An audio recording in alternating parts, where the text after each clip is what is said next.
સત્ય હિત અને પ્રિય લાગે તેવું વચન બોલો. સત્ય એટલે વાણી જૂઠું ના બોલો, સત્ય બોલો. અને તે પણ હિતકર, કડવી વાણી નહીં. સત્ય ભલે સત્ય હોય પણ કડવી વાણી બોલવી નહીં. અને પ્રિય લાગે તેવું બોલો. આ 90% કહેવાય છે.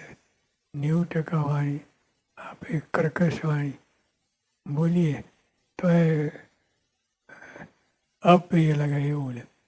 અત્યારે તમારે બોલાવવું હોય કોઈને, આવો આટલું કર્યું તો આવો.